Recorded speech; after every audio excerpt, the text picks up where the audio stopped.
Bandhanika Madhuri, consultant at Harika ENT Care Hospitals, Vanasthalipuram branch. Other salivary gland problems వచ్చేసి Sialolith అంటే salivary gland లో stone formation అనమాట. నార్మల్గా saliva contains some electrolytes, mostly water ఉంటుందండి, 99% water. Along with that electrolytes ఉంటాయి, sodium, potassium chloride, calcium, magnesium, and దీంతో పాటు immunoglobulins and enzymes అనేవి, these are the components of saliva.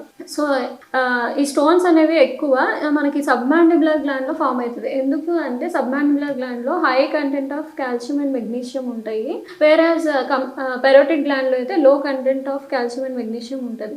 So అందువల్ల most of the stones ఈ సబ్మాండిబులర్ gland లోనే form అవుతాయి అనమాట. సో అసలు ఈ స్టోన్ ఫార్మేషన్ ఎందుకు జరుగుతుంది అంటే ఏదైతే ఈ సలైవరీ డక్ట్ ఉంటుందో, గ్లాండ్ కి ఉండే డక్ట్ లో ఏమన్నా అబ్స్ట్రక్షన్ అంటే సమ్ నారోయింగ్ కానీ అక్కడ ఏమైనా అబ్స్ట్రక్షన్ ఉంటే అప్పుడు సలైవా బయట సెక్రీట్ అవ్వక స్టోన్ ఫార్మేషన్ అనేది జరుగుతుంది. అండ్ ఇంకొకటి ఏమన్నా మనం కొన్నిసారి డ్రగ్స్ తీసుకున్నప్పుడు సలైవా ప్రొడక్షన్ అనేది డిక్రీజ్ అవుతుంది.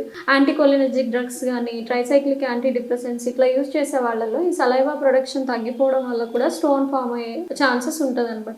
అండ్ ఇంకొకటి ఏమన్నా infections, bacterial or viral infections అప్పుడు కూడా లాంగ్ స్టాండింగ్ రిపీటెడ్ ఇన్ఫెక్షన్స్ అయినప్పుడు కూడా స్టోన్స్ అనేవి ఫామ్ అవుతాయి అనమాట. సో యూజువల్ గా పేషెంట్స్ ఎట్లా కంప్లైంట్ చేస్తారంటే when ever after taking food తీసుకున్న వెంటనే వాళ్ళకి బాగా పెయిన్, సివియర్ పెయిన్ అనేది వస్తుంది అనమాట. And one more thing, infection. కొన్నిసార్లు మనం చూసినట్టయితే ఇక్కడ సబ్మాండిబులర్ గ్లాండ్ యొక్క డక్ట్ వచ్చేసి మనకి ఫ్రెన్యులం దగ్గర ఓపెన్ అవుతుందండి, టంగ్ కింద. అండ్ వేరే సబ్లింగ్వల్ గ్లాండ్స్ అనేవి చాలా ఉంటాయి, అవి కూడా ఫ్లోర్ ఆఫ్ ద మౌత్ లో ఓపెన్ అవుతాయి. అండ్ పెరోటిడ్ గ్లాండ్ డక్ట్ వచ్చేసి మనకి అప్పర్ సెకండ్ మోలార్ లో ఓపెనింగ్ ఉంటుంది అనమాట. సో ఈ సబ్మాండిబులర్ గ్లాండ్ స్టోన్ ఫార్మేషన్ లో ఏమవుతుంది అంటే మనం ఎగ్జామిన్ చేసినప్పుడు ఈ టంగ్ దగ్గర స్వెల్లింగ్ ఉండడము, లేదంటే ఆ డక్ట్ ఓపెనింగ్ దగ్గర రెడ్నెస్ ఉండడము, ఇట్లా పెద్దగా డైలేట్ అయి ఉండడం, అలాంటి ఫీచర్స్ అన్ని కనిపిస్తాయి. అండ్ ఇంకొకటి మౌత్ ఓపెనింగ్ కూడా వాళ్ళకి డిఫికల్ట్ ఉంటుంది. అండ్ తినిన వెంటనే వాళ్ళకి సివియర్ పెయిన్ వస్తుంది అనమాట. సో మనం ఎగ్జామిన్ చేసినప్పుడు ఇలాంటి ఫీచర్స్ కనిపిస్తాయి. కొన్నిసార్లు ఏమవుతుంది అంటే ఆ డక్ట్ కొంచెం మనం డైలేట్ చేసి చూస్తే ఈవెన్ కొన్ని కేసెస్ లో మనకి స్టోన్స్ కూడా విజిబుల్ ఉంటాయి అనమాట. ఇనీషియల్ అక్యూట్ కేసెస్ లో ఏం చేస్తామంటే ఫస్ట్ ఇన్ఫ్లమేటరీ సైన్స్ అన్ని డిక్రీజ్ అవ్వడానికి యాంటీబయాటిక్స్ అండ్ యాంటీ ఇన్ఫ్లమేటరీతోని ఫస్ట్ ట్రీట్మెంట్ స్టార్ట్ చేస్తాము. ఈవెన్ ఆఫ్టర్ దట్ తగ్గట్లేదు అంటే మనం ఇన్వెస్టిగేషన్స్ ఎలాంటివి చేయించుకోవాలి అంటే సైలోగ్రామ్ అని ఉంటుందండి.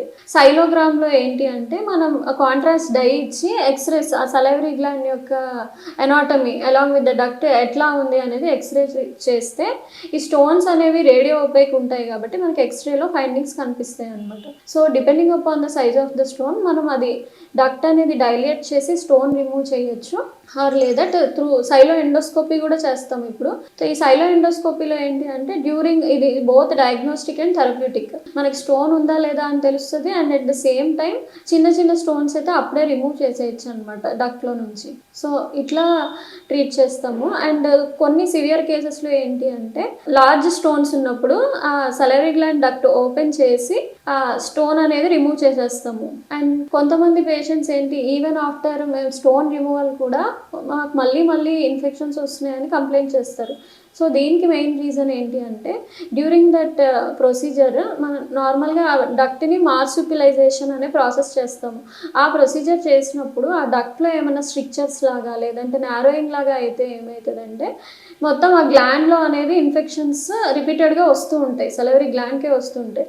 అలాంటి కేసెస్లో మనం కంప్లీట్ గ్లాండ్ మొత్తం రిమూవ్ చేయాల్సి వస్తుంది, ఎక్సిషన్ ఆఫ్ ద గ్లాండ్ అనేది చేయాల్సి వస్తుంది. సో నార్మల్గా స్టోన్స్ ఈ విధంగా మనం ట్రీట్మెంట్ తీసుకోవాల్సి వస్తుంది.